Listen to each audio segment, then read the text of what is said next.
What's up, my friend? Welcome to my channel. Today I'm going to show you exactly how to understand and use gain staging in your mix.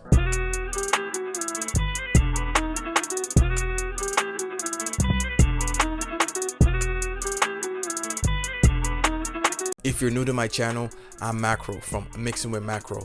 I'm a professional recording and mixing engineer, and I've done recording and mixing for major record labels and many independent artists. And my goal is to help you streamline your recording and your mixing process for fast and consistent results. That is why I created a 5-step cheat sheet that will take your mix to a professional sounding mix in less than 30 minutes. It is a quick read. I lay out everything from my plugin chains, my mastering chains, my effects chains. I did not hold anything back, and it's absolutely free in the description. Be sure to check it out. Now let me show you exactly how to use gain staging and how to understand it in such a simple way. All right, my friend, welcome to my computer. I'm going to explain to you how important gain staging is, and I'm going to do an explanation in such a way that it's very simple to understand. So when you get into gain staging, it doesn't seem as complicated as most people tend to make it sound. It's actually very simple concept, and once you get to the end of the video, you'll have a very firm grasp on what gain staging actually is. All right, so this is specific to my workflow. Here you have the leads track, and I'm gonna pop open a few of these plugins to show you exactly what gain staging is. But don't worry, because this chain right here, this exact chain, is inside of the description, so go ahead and check it out. I have all the settings, I lay out everything in there, so don't feel you have to copy from what I'm doing. If you'd like to, please by all means pause the video, go ahead and copy, but there's an easier way to just hit the description and grab the cheat sheet there. So here we go when it comes to gain staging.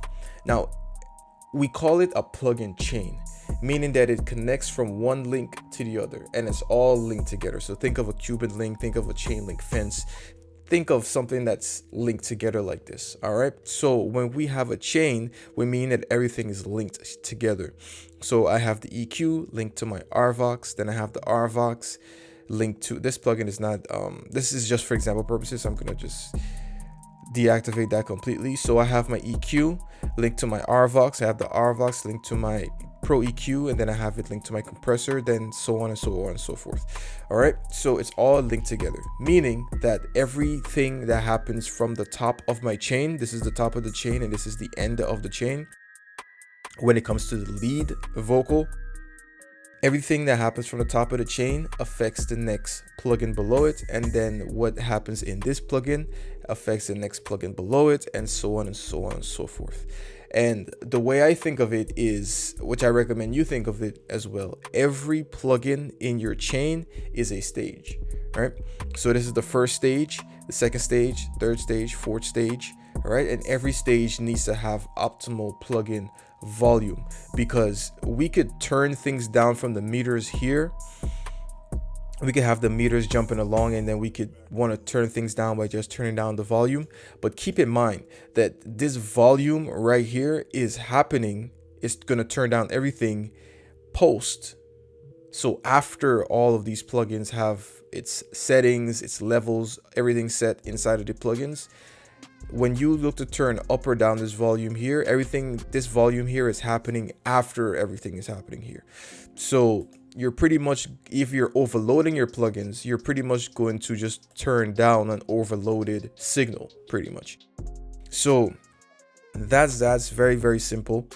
Now I have this plugin here, even though it's activated, this EQ 7 band from Avid, simply because it has the input and output meters. So I'm going to show you exactly how it affects it. I'm not going to have any signal running through it. So I'm going to pop open this plugin, then I'm going to open the plugins after the chain. Okay, so we have the EQ, the Pro EQ there, and then we have the compressor right there. All right, so now what we're going to do, we're going to play this song, and I'm going to boost the EQ, right? Just wherever. It's really not about boosting it perfectly. It's just to give it a boost to show you when a rise in volume happens in a certain plugin, how it affects the plugin after it. All right, so let's play the song here. This is the song we're working with.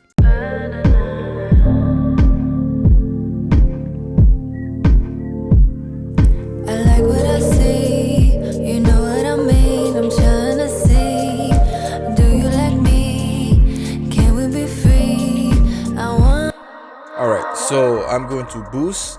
Now when I boost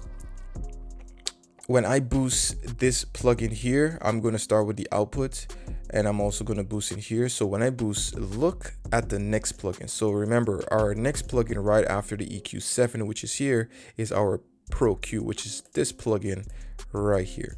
All right, and then after the Pro Q, we have our R compressor, which is this plugin. Now, to keep it even more simple, I'm just going to go to the plugin right after, and then we're going to move on. Look at the meters on this side. Let's go to a part where Ashley has singing. So it's around 20 dB. All right. So you could see it's around minus 20 dB. Now, when I boost something in this plugin, look at how much it's going to rise over here. The living's easy when you with me. The sun can shine, feeling so free. I like what I see. Your mind tonight, put it on me, on me. By all means, do not copy this EQ curve. It's only for example purposes. Now, when we put a lot of gain on these specific frequency areas, when we look over at our plugin here, you can see that it went from minus 20 all the way up to minus 10. Now, when that happens, look at the in and look at the out right here. The living's easy when you with me. The sun can shine.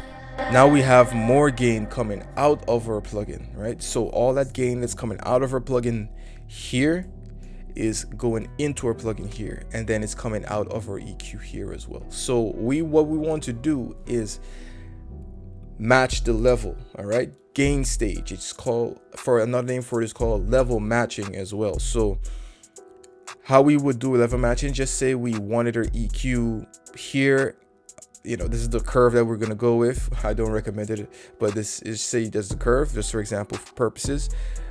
What you want to do is match the level. So that's where we have our output knob here to match the level. So we want to match the volume coming in with the volume going out, so it goes nicely into our next plugin. So just look here. The living's easy when you with me. The sun can shine, feeling so free. I like what I see. Your mind tonight, put it on me. See, and now in our Fab EQ here, it is back at negative 20 because we match the level. And the easiest way to match the level is to just make sure the in is as much as the out. You know, make sure that they're hitting at the same level, the in and the out. I use this EQ because it has an in and out meter that you can actually see. We're going to deactivate that. However, some plugins, most plugins actually don't have the in and the out, unless it's maybe an analog plugin or something like that. However, it does have an output knob, right? And this is the output knob on our EQ here. The output knob for our Fab filter is right here. Okay, so what would you want to do? Now let's go the next step in our chain.